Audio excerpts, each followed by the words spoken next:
ሰላም ጤና ይስጥልን ውድ ተማሪዎቻችን እንዴት ሰነበታችሁን? እንዴት ሳላችሁልን? እኔ ሚኪያስ ነኝ የ11ኛ ክፍል ኬሚስትሪ መምህራችሁ ከሉሲ ብሪጅ አካዳሚ። ዛሬ ደግሞ ዲስከስ የምናደርገው ኬሚካል ቦንድ ላይ 2.3 ላይ ኮቨለንት ቦንድ ኤንድ ሞለኪውላር ጂኦሜትሪ ፓርት 3 ዲስከስ የምናደርግ ነው። ዲስከሽናችን ከመጀመራችን በፊት ግን አንድ ነገር ላሳስባችሁ እወዳለሁ። ይሄም ነገር www.lucybridgeacademy.com የሚባለውን ዌብሳይታችንን ጎብኝታችሁታል ወይ የሚለውን ጥያቄ ማቅረብ ፈልጋለሁ። ካልጎበኛችሁት ግን በጣም ተሸውዳችኋል። ይህን ዌብሳይት መጎብኘት ብዙ ጥቅሞች አሉት። የመጀመሪያው ጥቅም ብትሉኝ ብዙ አይነት AI አሲስትድ የሆኑ ጥያቄዎች አሉት። ከዛ ባሻገር ብዙ አይነት ኖቶች እናንተን ሊያግዙ እናንተን በደንብ ሊያበቁ የሚችሉ ብዙ አማራጮች ያሉበት ድንቅ ዌብሳይት ነው። ይህን ዌብሳይት እንድትጠቀሙ እየጋበዝኩ ሐሳብ አስተያየት ካላችሁ ደግሞ በሉሲ ብሪጅ አካዳሚ ቴሌግራም ቻናላችን እንድትጎበኙ እየጋበዝኩ ወደ ዛሬው ዲስከሽናችን እመለሳለሁ። ኮቨለንት ቦንድ ኤንድ ሞለኪውላር ጂኦሜትሪ ፓርት 3 ዲስከስ እናደርጋለን። ሞለኪውላር ጂኦሜትሪ ኤንድ VSEPR ቲዮሪን ዲስከስ እናደርጋለን።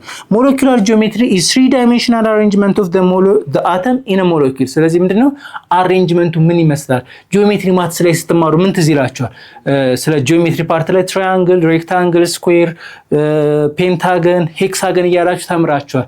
ምን ትዝ ይላችኋል? ትራያንግል ሲባል ምን ትዝ ይላችኋል? የሆነ 3 ማዕዘን ነገር ትዝ ይላችኋል። ሬክታንግል ሲባል 4 ማዕዘን ነገር ትዝ ይላችኋል።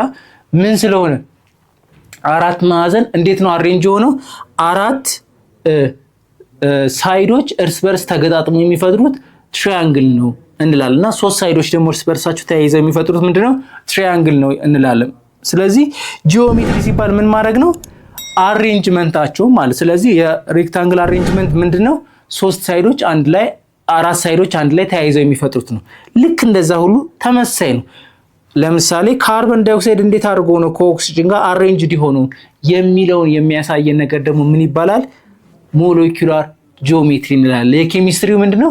ጂኦሜትሪ የሞለኪውሎቹ አሬንጅመንት እንዴት አድርገው ነው የተደረደሩት፣ ቦንድ የሰሩት እንዴት ነው የሚለው። የኦክሲጅን እና የሃይድሮጅን ወይም የወተርን ደግሞ እንደዚህ አይነት ስትራክቸር አለው፣ የቤንት ሼፕ አይነት ስትራክቸር አለው። ስለዚህ ይህንን የሚያሳየን ጂኦሜትሪውን የሚያጠና ምን እንላለን? ሞለኪውላር ጂኦሜትሪ ብለን ዲስከስ እናደርጋለን ማለት። VSEPR ሞዴል predict the geometry by minimizing the repulsion among electron pair around the central atom። ይሄ ደግሞ ምን ይለናል? ምን ይነግረናል? ይሄኛው ሞዴል ሞለኪውላር ጂኦሜትሪ ምን ያሳየናል? ቦንድ ፔሮቹ እንዴት አድርገው ቦንድ እንዳደረጉ በስፋት ያሳየናል ብለን ዲስከስ አድርገን ነበር አይደለ? ይሄኛው ደግሞ ምን ይጨምርልናል? ቦንድ ሲፈጠር ስትራክቸሩ ወይም ሼፑ እንዲቀየር የሚያደርግ አንድ ተጽዕኖ አለ። ያም ተጽዕኖ በኤሌክትሮን ፔር መካከል ያለ መገፋፋት ነው። ስለዚህ ያንን መገፋፋት የሚያጠናለን የሚያሳየን ሞዴል ደግሞ ምን ይባላል? VSEPR ሞዴል እንለዋለን ማለት ነው። ስለዚህ VSEPR ሞዴል የሚባለው ምንድነው?